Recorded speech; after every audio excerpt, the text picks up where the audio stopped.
That is something that we have been really taking care of, at least at the Unified School District, whereby, in my opinion, as a teacher for many, many years, our Latino kids may be 5 years old, but they don't speak like a 5-year-old in a native language, let alone in English, the second language. If we don't take care of that issue, obviously a child will not be able, in my opinion, to read that which he or she cannot speak. That will be impossible. You cannot just simply read something that you don't speak, or even learn how to read that which you don't speak. And that is the issue here with Latin America. In my opinion, the kids in our families in South Central LA, nutritional aspects, the junk food the whole day, sodas and sweeteners and you name it, and electronic media, the internet, TV a couple of hours a day. Our kids go to the local libraries not to read, but just to use the electronic media, the internet. So they are not developing language in the native language, let alone into English. So asset development, let's talk about language development. Can I ask you if you could direct a question to the panelists so that we could have a conversation? Well, what is the issue here with singing and music, which in my opinion is the best way to promote oral language development? Okay. There must be a way, and I have a way. I have a very successful program in Germany in which the kids are learning how to sing and obviously Spanish as a second language. Thank you. Did anyone on the panel want to pick that up about oral language development amongst young kids? I'll give it a quick shot. Can everybody hear me? I think part of it is the inflexible policies that try and treat all students with one, and there's tremendous heterogeneity. So within the group of students you're talking about, some come with near perfect native proficiency in their native language. That's one case, but we have kids that have been here for 3 or 4 generations that aren't proficient in English. So I think there's not one particular solution. I think the flexibility, is obviously critical. And so you have to start where the students are and then scaffold. My solution is to integrate music in the arts, at least as a pilot program, to develop language in the native language, maybe English, maybe Maya, maybe Zapotec, whatever. Obviously in Spanish in most cases. Thank you. I think that's a worthwhile recommendation, no doubt. It's an enrichment. Yes. I think what was said up here was in using the arts in particular as a vehicle for developing oral language. Anything which puts kids in an active language using mode is, I would be in favor of. I think that figure I showed where kids are in a passive role, I think that's where their language development suffers. So whether it's arts or whatever puts them in a role where they can use language in socially productive ways, I think that's... Thank you. Another question, comment, engage. This is your chance, you guys. You're not going to get a chance to talk to these folks. I have a comment, yes. And this is directed to Danny. I have done what you have shown there of making AP Lit and AP Language a program also for Spanish speakers. And at my school, Palisade Charter High School, it has been very successful, especially the Lit class, because that is their class. It makes them feel so special. The other thing that he has done is that many of the kids have not qualified to be able to take the AP English language class. But guess what? The AP Language English exam is very similar to the AP Literature, Spanish Literature exam. So there's getting that benefit. It's also teaching them how to think critically and also how to write the way that it is required to work in, to be able to write and read in college. So we have had a lot of success with that. But the most important thing is the motivation, and that has been brought up here. They feel so special to be in that particular class. The other thing that we have also been successful with is our parent education program in regards to college. Latino parents, they don't know the process. there's a certain fear. Well, how can I allow my daughter, especially, to go away to college? What is going to happen? I'm not going to say that we're 100% perfect in what we're doing, but we certainly have come a long, long way on that. There's a need for more parent education in regards to college. They're eager to know, they just don't know. Thank you. You want to comment on that? Sure, I'll just say it's great to hear that other schools are doing this. I know some of the experience I had with former college advisors had is there was always a resistance to allowing students to take those courses, especially English learners to take AP courses. Especially, and this was the resistance I had all the time, we don't have a space for that many tape recorders because the AP Spanish exam requires tape recorders. And it was, I think about it now, that's not a good excuse. So it's great to hear that this is occurring. And in terms of the counseling Latino parents, this is a very new thing for Latino families. I know when I left to UCLA from Southgate, it was far from my parents. It was far from me, and it's only 20 miles away. An hour on the freeway, right? But it was a process. I remember dragging my parents along so that they can be here at UCLA, and AEP was a big part of my transition here, but also for my students. And in the literature, it shows how parents need to be involved in this process. Some of the literature really has this deficit perspective of Latino families. That they don't, I'm actually not surprised, but it's scary to see how this idea of Latino parents not knowing, not wanting these things for their parents is still part of the research. Your comments actually touched on things from each one of the panelists. I don't know if Reda wants to make a comment about motivation and Mola wants to make a comment about engaging parents, but I invite you. You know, the expectations, I think, it's a key motivational article. And I thank you guys for leading the social support. Part of that was the high expectations that we held for each other, even when those expectations weren't part of the official program here. So it makes a huge difference. And again, I think it traces back to motivation. Well, the emphasis on teaching parents how to do school, right, shouldn't be ignored. But it also depends on how it is done, and how the parents are invited, in a sense, to develop new funds of knowledge about an aspect that their life hasn't prepared them if they haven't been to school for many years. That was the case for many in my family as well. And it does take specialized knowledge to know how to enter college and how to be prepared and all that. So I see it as adding to the funds of knowledge of the family. Thank you. Yes. So this is a question for Dr. Mena. You showed the continuum of explicit instruction going towards facilitated instruction, low student participation, high student participation. And you made a comment and you said that another factor is the motivation of teachers.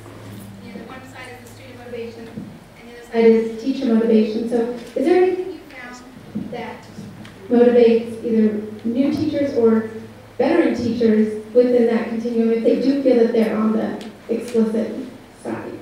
Have you found anything that's been motivation? You know, it's kind of interesting that the teachers that were less resistant to things like the open court structure were the new ones because they weren't as confident in what they were doing, and the ones that had the hardest time were veteran teachers that were confident in what they were doing, had a lot of knowledge that they developed over the years. So they had a tremendous sense of self-efficacy, and I've actually been working with a group of teachers in a local school here that for the last 15 years have been collaborating with each other, and they refuse to do open court.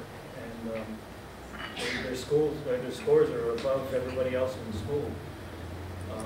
And they're all, we spent some time studying their characteristics, and that's part of it. It's the confidence that they developed over the years. They know what they're doing. They know they get good results. They measure what they're doing. So structure is not bad. It's just when it's inflexible and around materials that aren't designed for kids that don't speak the language. Thank you. We have another question over here. I wanted to ask have parental involvement models that are alternative to what is being used. I've been to a lot of PTA and parent meetings where parents are being taught how to parent, in my opinion, using deficit models. And so I wanted to see if you all had any specific examples of parents organizing or teacher, parent, community collaborations. You know, it's always interesting to me. I go to schools where they say the parents aren't interested in participating. If you go a block down to the church, you see all kinds of families and parents and organizations, and they're doing all kinds of things. So I think part of it is the sort of model and expectations, not necessarily the parents. The closest thing I have is not my research, but I am on the board for an organization in the community that was developed by a teacher around the issue of college access, because students have no access to counselors and don't know how to apply for college and how to get through the financial forms and the FAFSAs. And their approach from the beginning is to involve parents. They have, you know, everything is a family thing. It's not. They realize early on that it's not just you can't just bring students in and have them fill it out, because going to college is most of the time it's a family investment. And we need to understand what college entails, and it's not that the parents aren't interested, it's that they don't have the knowledge about how to proceed sometimes. So I don't have any specific examples from my own research, but there's plenty out there. Question? I just wanted to add one more thing. I know that there's one organization, PICA, the Parent Institute for Quality Education, that are involved with, it's a 9-week course for parents, and parents go in, they are informed about the college process, they know what counselors to ask, what questions to ask counselors. There's not much research around PICA, but I know that this is something that more schools are advocating for Latino parents. I think one of the good things about PICA too is that it's parents speaking to parents. The program trains parents to do the work, and so there's a much more natural communication. Okay, I know we have more. We had one here, waiting. Okay, good morning. I just want to say something that I have a lot to say, but I want to be brief. My husband and I are graduates from the School of Education, and we now are parents of college students. And one of the things that you've been addressing is helping students get to college. And we have started to work with a parent group organization at a college that once the students get there, how do we help the parents understand the experience so they can be supportive and the students do succeed and graduate from college. So I think there's a need to, if there is not an organization wherever your child goes to, trying to get involved. Because I'm a first generation college student. My husband, his uncle, went to college as a first generation student. My parents spoke nothing but Spanish. Our daughter is at Pitzer College, and yes, it's kind of an elite school. The only way she's there is because of financial aid and some things that we can help out with. But when we got there, we saw that there were hardly any Latino parents there. We met up with one couple, and we said, well, we've got to do something so that the parents who feel bad because their Spanish, their English skills are not developed, would not come to events that would be helpful for them, and that they could find out ways in which they could get added funding for their students, et cetera, et cetera. So we worked with the administration, and we went to meetings where they were recruiting Latino parents. So we would talk to the parents in Spanish and tell them, you can make it, these are things you can do. So what I'm trying to say is, we all should try to get involved to help other parents understand the experience. And if there's anything else that you can advise us, that'd be great. Thank you. Any comments from the panelists? It sounds like you're doing a great job. I'm going to offer a suggestion. Hi, I'm from the Bay Area, and actually I appreciate coming about 2 years ago to visit the last summit that you had about 2 years ago, and because of you, Dr. Rivera, I actually held a parent-teacher conference. I work in a community college, Chabot College, And we held a parent student conference, and we called it Consigue la Onda Educativa. And it was because of you that we held that conference, and we encouraged our parents to be involved. But one of the things where we came from was that it started out with trying to qualify the community college as a Hispanic serving institution. So if the community colleges in your area are trying to qualify the institution as a Hispanic serving institution, that is one of the efforts that they will really be looking at from the Latino educators to try to institute on that campus. So that is just one project that an institution can help out. And you can probably make contact with the counselors on the campuses to find out if they are trying to qualify an institution as a Hispanic serving institution, because that's a need for that. And that'll help out bring up the qualifying the institution. We actually did qualify it, so we became a 25% Latino educated campus, so that's huge. Yeah, they need to emphasize what major, that's the whole idea of qualifying the institution. The students need to identify what major ed goal that they plan to follow. So that's what qualifies the institution. Mm-hmm. Thank you, that's really helpful information. Any comment from the panelists? Can I ask you what you get if you qualify? You get a $3.1 million grant. We're looking at that. Oh, we have one more question up front. Buenos días todavía. My name is Josefina Canchola, and I'm actually the Associate Director of the Puente Project with the University of California. So thank you for the plug, Danny. We're doing some wonderful work in Puente, and it's a program that has been really looked upon nationally in terms of a model. And interestingly enough, though, when we've gone out to school districts, K-12, for example, not everybody embraces the opportunity to work with Puente. So one of my questions to this illustrious panel is, how do we bring upon that knowledge or the wisdom for those districts that really need us in programs like our program to embrace us? Then the second thing was to thank Dr. Ruela, because I hadn't thought about how people look at in terms of motivation, the perspective of you either have it or you don't, like in IQ. And I was, it kept me, my brain was thinking in terms of working with our counselors and our instructors to switch that paradigm. But how do we do that at a larger basis? Do you have any ideas so that we can start using it, implementing, starting a model that maybe can be duplicated? I think part of it is education, because in most teacher training programs, there's nothing on that material. So the sort of everyday understanding that people have is what they take when they go back to the classroom. So I think once you can begin to show people how we're starting to think about motivation, how it impacts their own life, and they can see the principles. All the way from when you start a diet and it doesn't work to trying to study hard and you're having a hard time.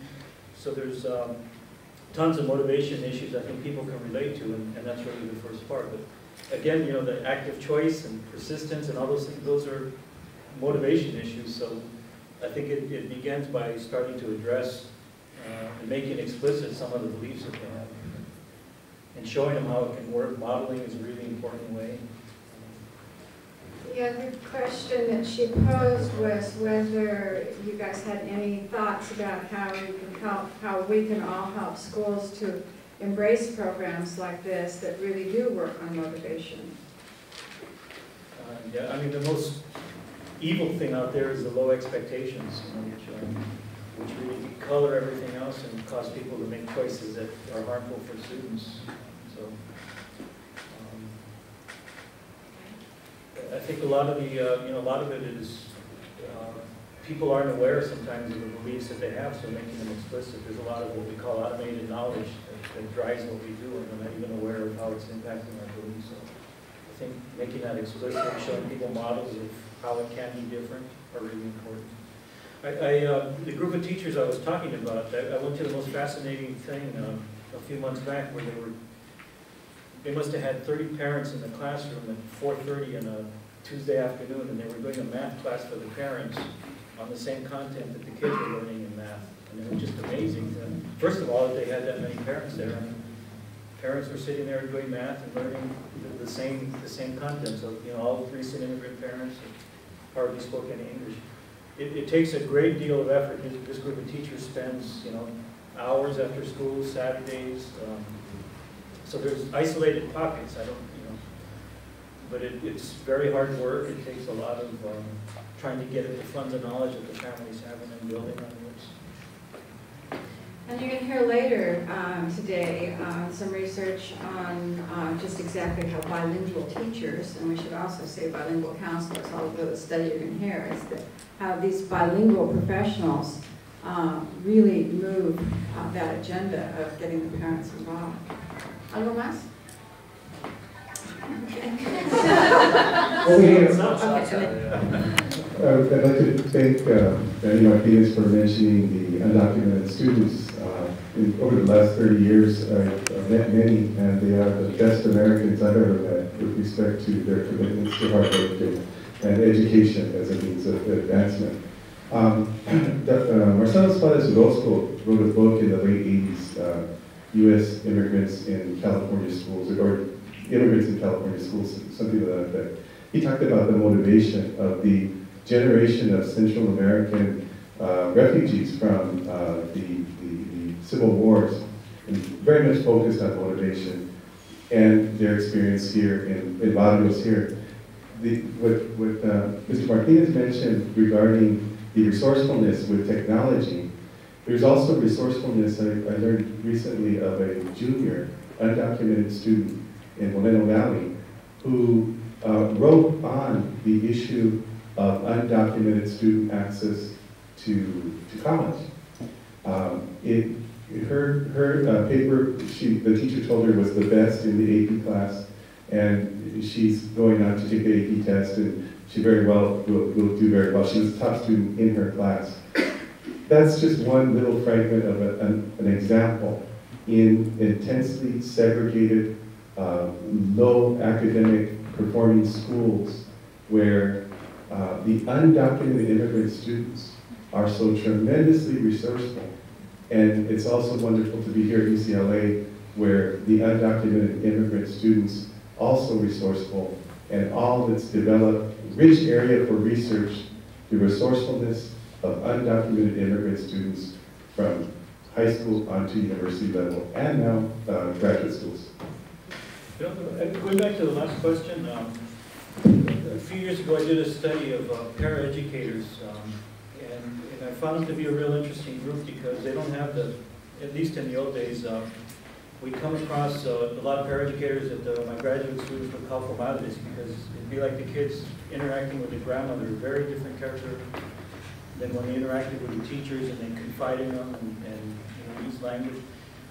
They don't have the pedagogical knowledge that the teachers did, but they had excellent command of the funds of knowledge and the language. And in the best cases, if you can marry those two, we saw a few cases where that happened. But for a variety of reasons, schools have stopped using that group of paraprofessionals, at least in the ways that they did. But I think that was a tremendously powerful mechanism that was underused. You don't have to go recruit in Spain. We have tons of people in the community that are excellent resources that you can draw on. We have time, I think, for like one or two more. Yeah. Oh, and before we go to lunch, those of you that were on the wait list, or that are on the wait list, please be sure that you go to the registration table and get your tags. We know how here in the United States, in order to have systemic changes, the power nature of social movements. How do you think that actually we can continue to pick up the pieces and create a multi-language only movement to contrast the English only movement? That's the traditional way that's worked is lawsuits. It's fitting that we have the dean of the law school here because most of the changes come about through lawsuits. But the other is just the vote. If you look at the numbers in the country, so I think voter education is tremendously important. You know, in a lot of communities we have the numbers to vote into place educational policies that could make a huge difference. I love that question. I don't want to go too quickly past that question because lawsuits take a long, long time, and you have to have the right court also. But we can set up some of this stuff in motion, and we need to set some of this stuff into motion. And I want to talk with you later, okay? Because I believe very strongly that movements can make the big difference and lay the groundwork for whatever kinds of legal decisions we can get down the road. Yeah, thank you for that question. I think, Carlos, right behind you, I think there's... We are on time. I think we have time for one more question. Okay, right here. Thank you. It seems like a lot of the schools that are most successful in working with parents effectively, involving them directly in the schools. A lot of the impetus for that and the sustainability of that comes from the principal and the school administration really getting behind it. Can you talk at all about work that's being done with administrators to support this kind of work in schools?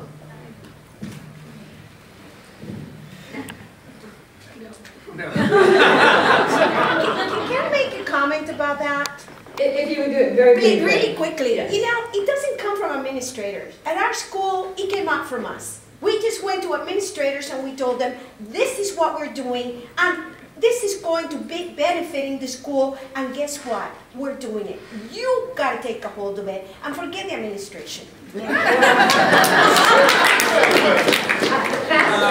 think encouraging the people to start moving. There is another view. Yes. Yes. There is another view. Yes. Educational leadership is valid. There's another view. It's not just either or. Yeah. Come on. You're dismissing the administrator. That's ridiculous. Well, I just wanted to Educational leadership plays in, just as the faculty and the administration together. We also have with some, the community. Exactly. We also have some leadership in the room here that has taken enormously courageous strides in moving more towards an assets view. And I don't think we would want to suggest that, that that's not happening.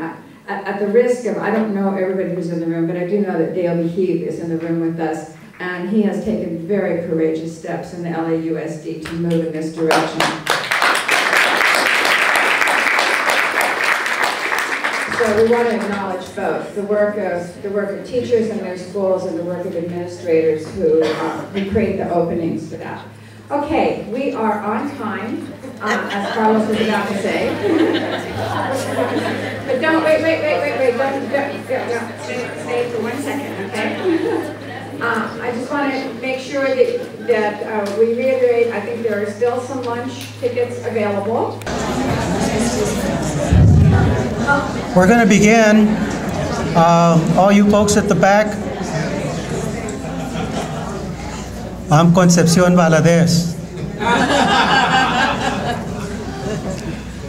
Yeah.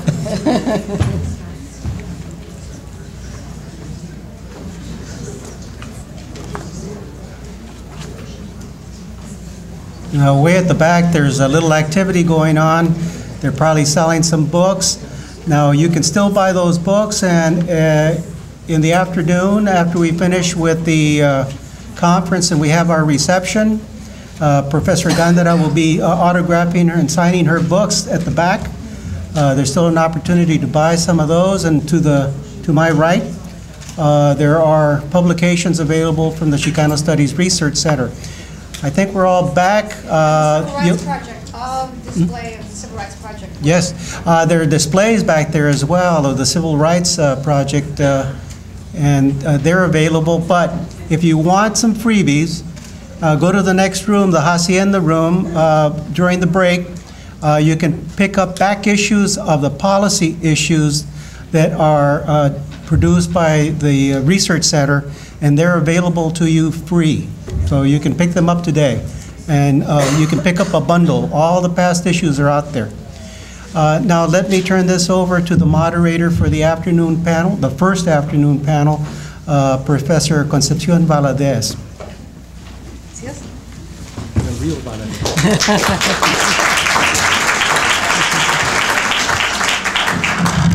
Muy buenas tardes. I'm delighted to be here. I'm delighted to introduce you to the panel that you're going to hear, the first panel for the afternoon. They are all wonderful colleagues, or almost to be colleagues. They're advanced graduate students and my colleague, Marjorie Oriana. The program has a brief introduction to a brief bio in each of them, so I'm not going to belabor my introductions, but I do want to point out a couple of things. And first of all, I want to mention Marjorie's book, which is Translating Childhoods, I think is the title, Immigrant Youth, Language and Culture. And that book is going to be, she's probably going to tell you a little bit about how that book came about. But I am going to tell you that if you buy that book, all the proceeds to that book go to the 540 students. So it's a good cause, and it's a good book.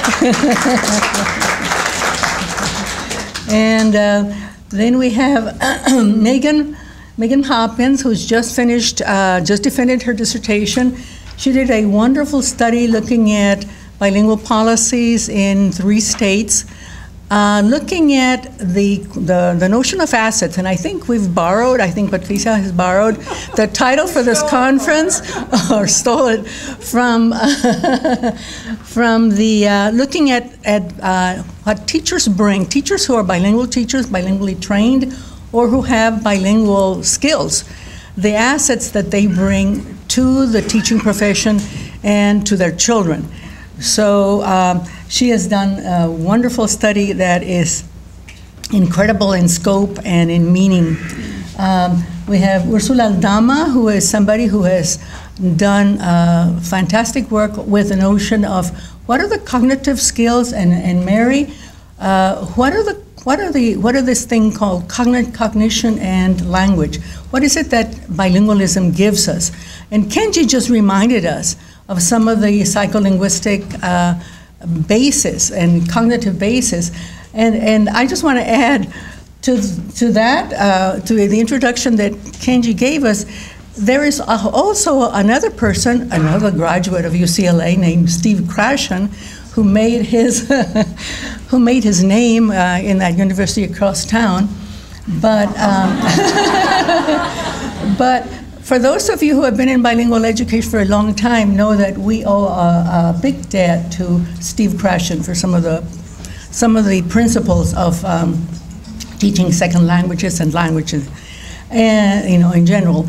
And his latest kick, if you haven't heard him recently, is that because he, like I, and a couple of others have been around for a while, probably should begin to think about this question that I keep hearing about, that mental decay and so on. So anyway, his latest kick is the way to keep your mind active and bright and avoid any loss that can be avoided. There are 3 things. One is read, and that's one of his major things now, is read. Read for leisure. Don't just read the paper or read for, for information or for your job, but read leisurely and read for leisure and read for fun. He's a big advocate for reading no matter what, because that for him is the way you increase your language, whatever your language or languages happen to be. Number 2 is be bilingual, or if you're already bilingual, that's a big boost already, and that Kenji mentioned that. And the 3rd one, drink coffee. So if you're doing at least 2 of those, well, get the 3rd one. Kenji also mentioned that there are a lot of social beliefs out there that have, somebody just mentioned, the question was, why hasn't bilingual education been brought back in California?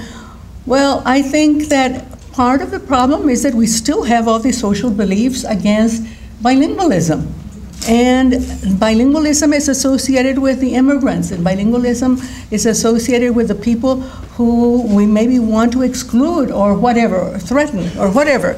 There are a lot of things like that sort that I think are getting in the way. This panel is going to tell us about constructing the assets and making those visible.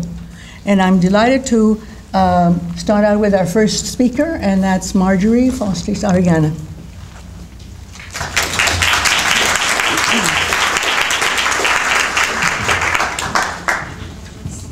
Thank you, Concepcion, and thanks so much to Patricia, to Chon, to the Civil Rights Project, the Chicano Studies Resource Center, for putting on such a wonderful conference. I was thinking about this at lunch. It brings together people from many spaces and places in a way that really feels good. And I think a lot about the affective dimensions of learning. Where is it that we feel good? Or as Fred Erickson says, where do we light up? Where do kids light up? And this plays into motivational issues that Robert Reda talked about.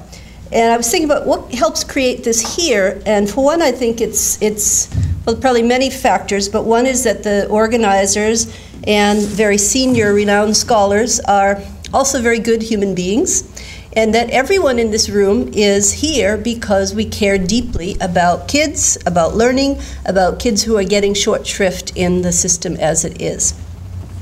I'm struck too by the intergenerational dimensions of the conference, because here we have Patricia, Luis, and Robert Reda, who was my own advisor, and now the next generation. My students are here too, and we see the next generation of scholars who will be the Patricias, Luises, and Roberts of the future. So, to begin, for some time I've been thinking about what education might look like if we truly wanted to build on the linguistic and cultural assets of bilingual youth, and if we could do work that wasn't simply a reaction to or a defense against the deficit framings. Years ago, at a time when schools overtly described English learners in deficit terms, before English language learner came into vogue, I heard Luis Moll joke, well, there are LEPs, LEPs, those who are limited to English, and LTEPs, those who are limited in English, and LTEPs, those who are limited to English proficiency. I've quoted Luis many times, and it always elicits some laughter. I mean, we see why it's funny.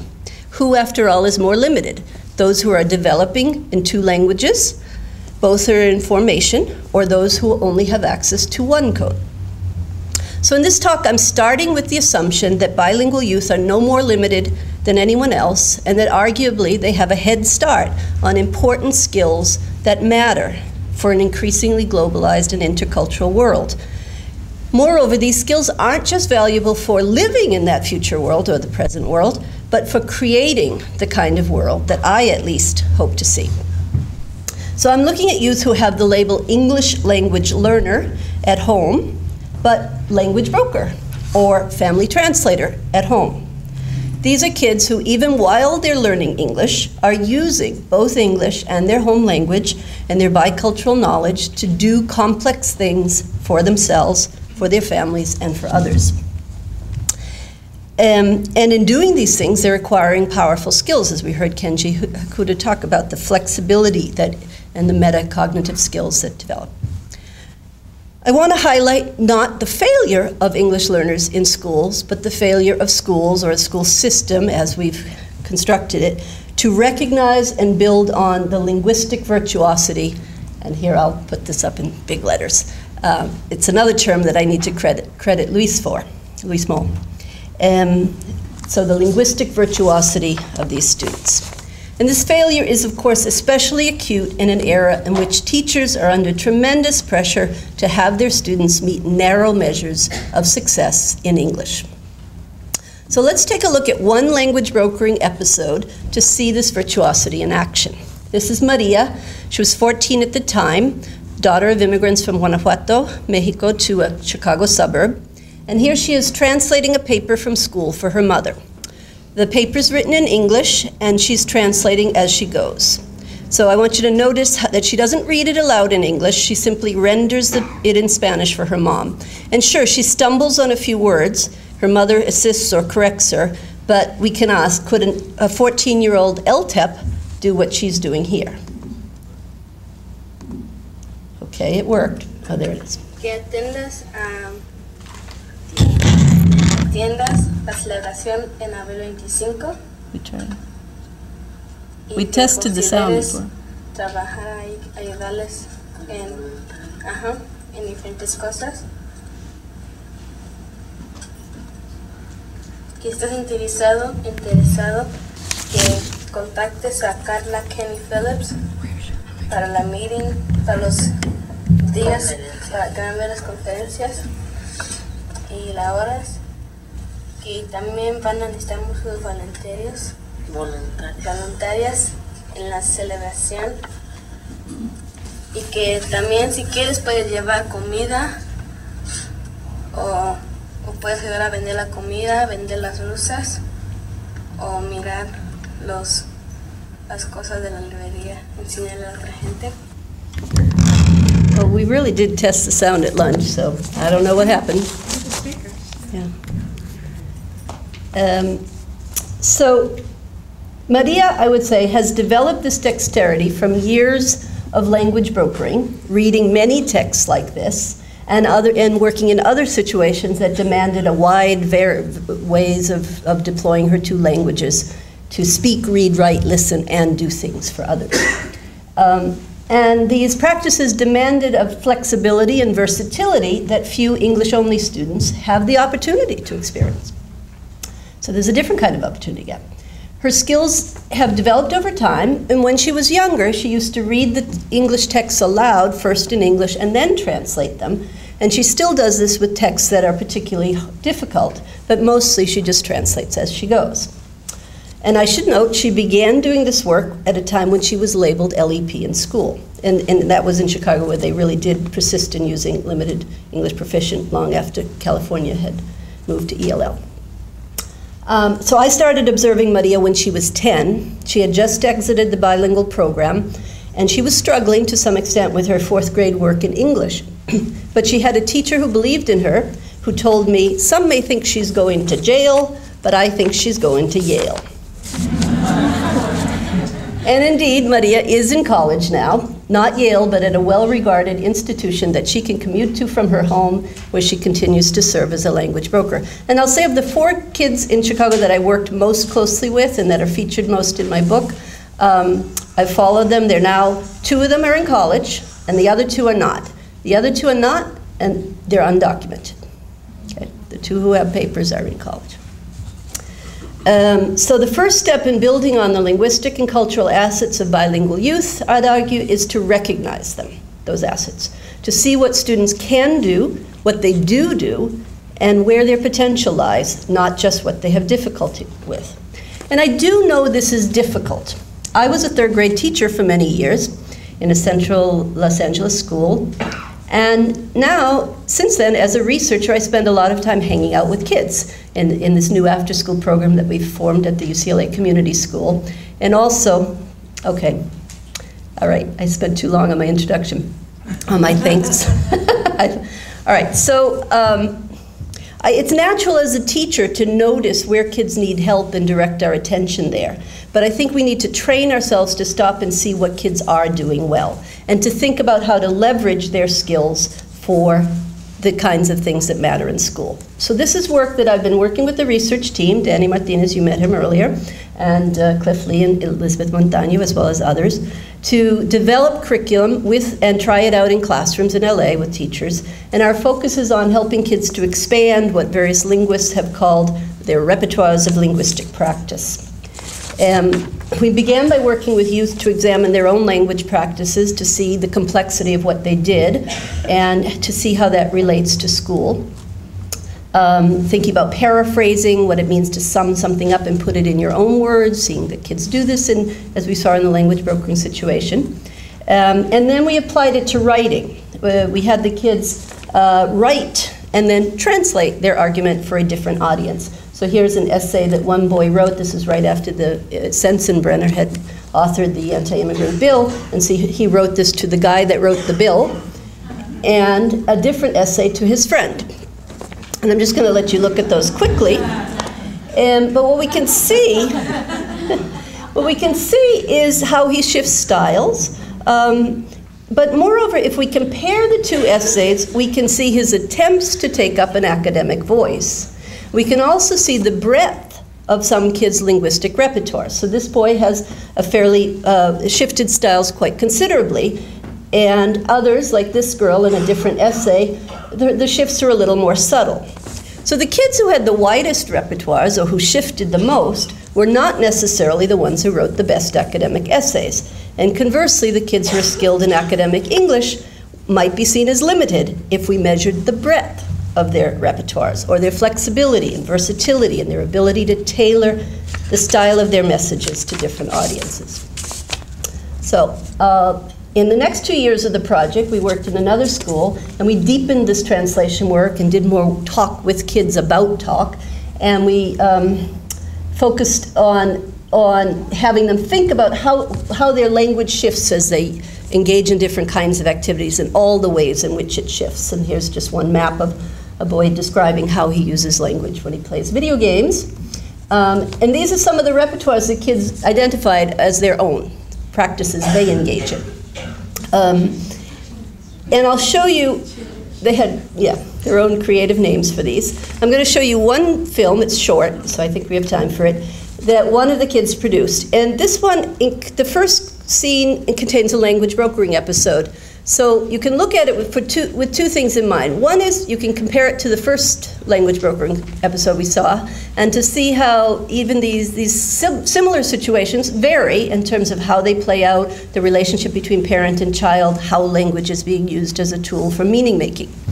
But you can also, I do want you to look at it to see, what do you notice? Where does your attention go in terms of Vin Vin's language skills?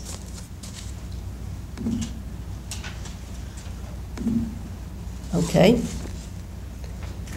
It played. Go to the bottom? Okay. I tested this multiple times to make sure this wouldn't happen. This? The other one, the other one, the little stuff.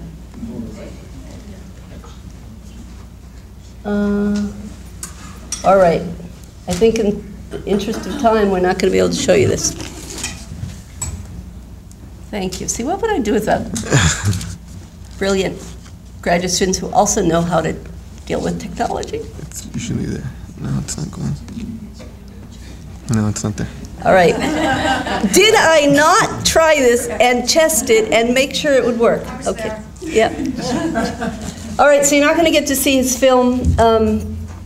But one of the things you would see if you did is some people focus on this boy's limitations in Spanish, limitations in English, rather than looking at how he's using these tools to make meaning. And the kids themselves tended to do that. When they looked at their own films and when we talked about their films with them, they didn't appreciate their own linguistic virtuosity. They tended to concentrate on how their language wasn't proper, wasn't correct, and what they needed to do to make it better. And this is similar to Ramon Martinez, found the same thing when he asked kids about their code switching practices, and they tend to frame it in deficit language until he helped them to articulate an aesthetic rationale for their code switching practices. But their inclination was to say, well, we do it because we don't know the words. So this helps us return to the problem of how to assert and maintain an asset-based perspective with bilingual youth and how to help the youth do so themselves, because deficit frameworks are pervasive and invasive. They get under our skin and into our language, and they're really hard to counter. Even if we don't intend them as deficit, simply focusing on the problems kids face in school may keep us from seeing things that they are doing that schools don't value but should. Because in an increasingly globalized, intercultural, multimedia world, the style shifting and translation skills that these kids display may be at least as important as the ability to speak narrowly correct standard academic English. Moreover, we got some new data Angie Juan has about relationship of language brokering with empathy and transcultural perspective taking that I don't have time to tell you about now. So I do think we want to help think about both how to help kids deepen and widen their repertoires of linguistic practice and to build expansive linguistic toolkits.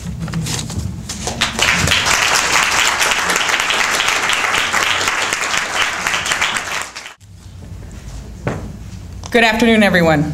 My name is Ursula Aldana, and it is my pleasure to share with you a paper that my colleague Mary Martinez-Wennzl and I have prepared for you, entitled Unpacking the Bilingual Advantage, the Cognitive and Social Benefits of Knowing Two Languages.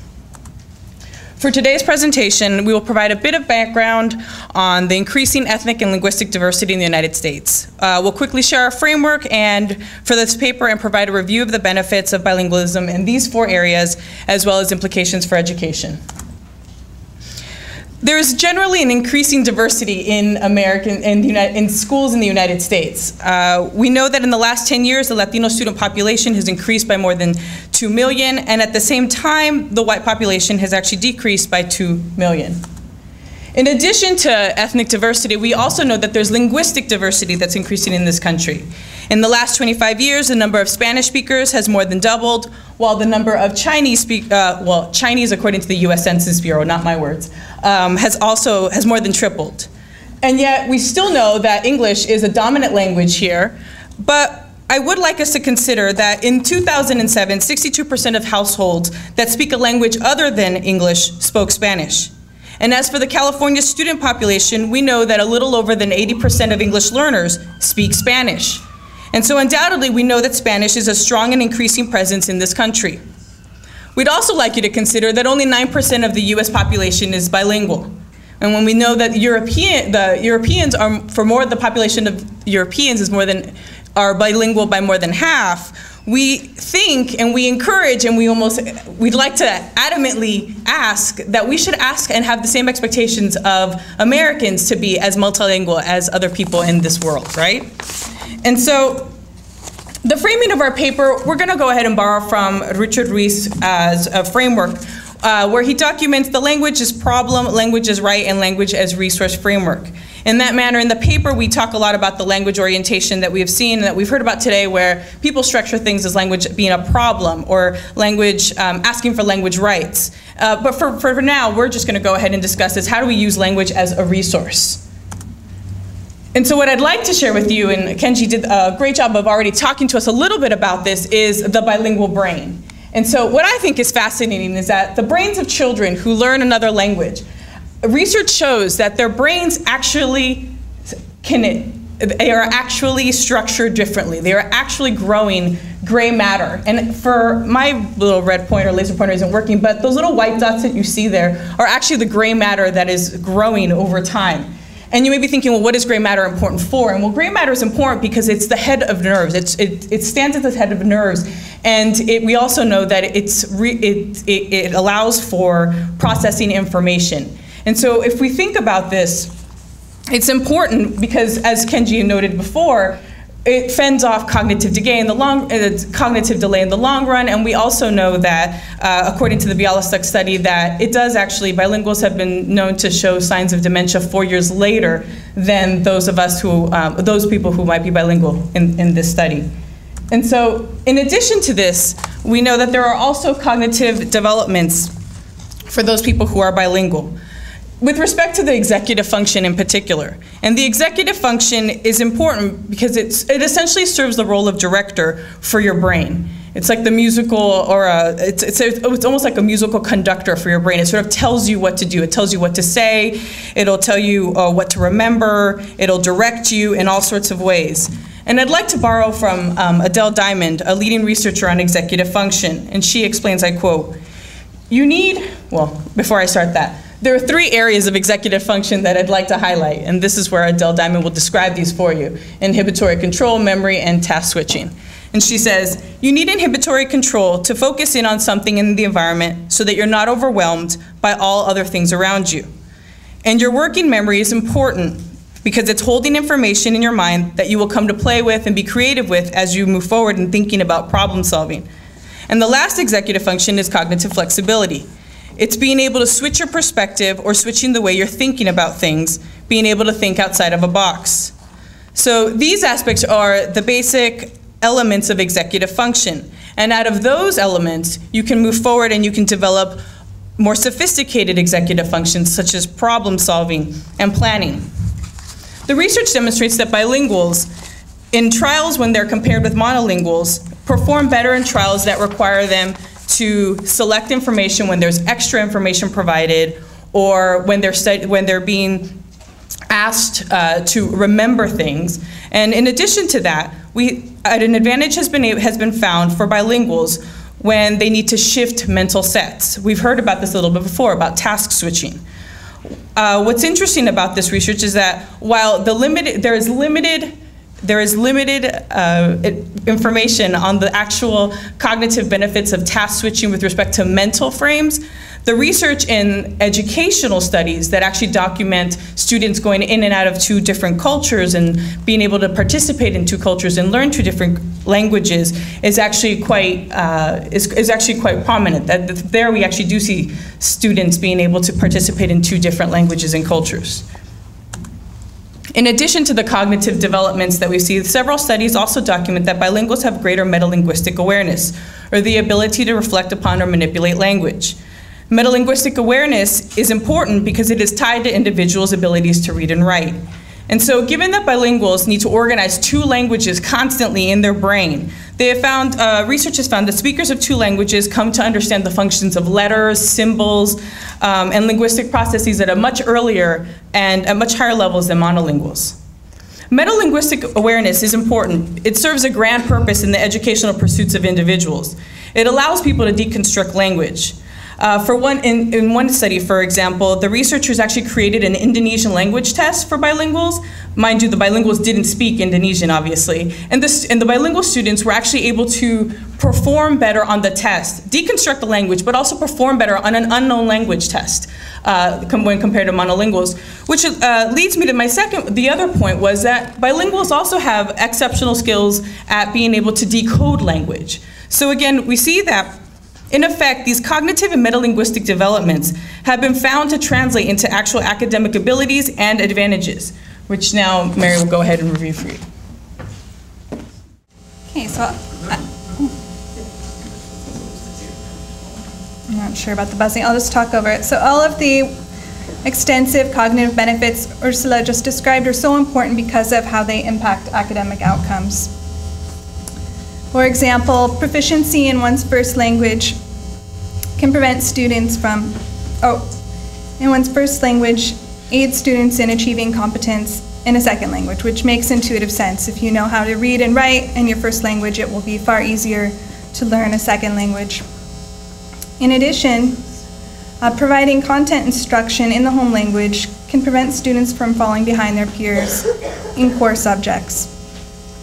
This content instruction in the home language has the added benefit of fostering biliteracy, which has been found to be positively related to one's likelihood of graduating high school, having higher grades, and actually achieving higher tests on standardized tests.